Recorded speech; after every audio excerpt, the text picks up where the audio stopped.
নমস্কার বন্ধুরা, আমি শ্রাবণী। আমি চলে এসেছি আরও একটি রেসিপি নিয়ে। চলো রেসিপিটি তাহলে একবার দেখে নিই।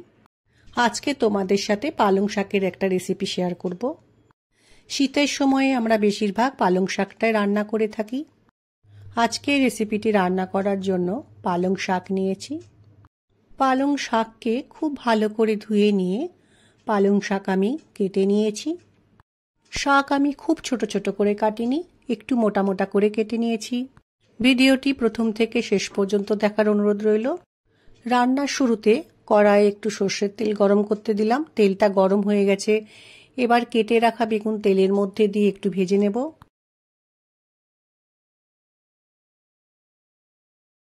বেগুন ভাজার সময় বেগুনের মধ্যে অল্প পরিমাণ নুন দিয়ে ভালো করে বেগুনের সাথে মিশিয়ে নিতে হবে।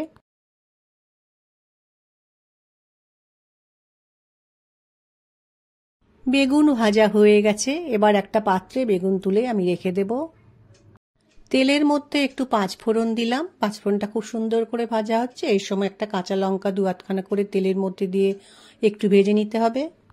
ফোড়নটা খুব সুন্দর হয়ে ভাজা হয়ে গেছে। এই সময় কেটে রাখা শিমের টুকরো তেলের মধ্যে দিয়ে একটু রান্না করে নিতে হবে। শিম একটু ভাজা হয়ে গেছে। এই সময় কেটে রাখা পালং শাকের টুকরো কড়াইয়ের মধ্যে দিয়ে শিমের সাথে মিশিয়ে অল্প একটু সময় রান্নাটা করে নিতে হবে।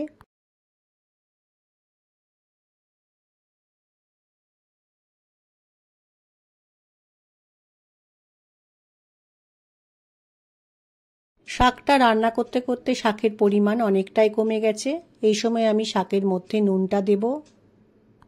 পরিমাণ মতো নুন শাকের মধ্যে দিয়ে দিলাম। হলুদ গুঁড়ো দিয়ে দিলাম। এবার নুন ও হলুদ গুঁড়ো শাকের সাথে খুব ভালো করে মিশিয়ে নেব।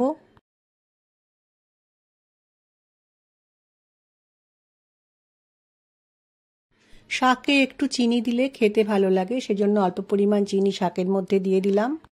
ভেজে রাখা বেগুন শাকের মধ্যে দিয়ে আবারও খুব ভালো করে একবার মিশিয়ে নেব। পালং শাক রান্না করার সময় মাঝে মাঝে আমি শাকের মধ্যে একটু ধনেপাতা কুচি দিই, তাহলে শাকের স্বাদটা কিন্তু আরও বেড়ে যায়।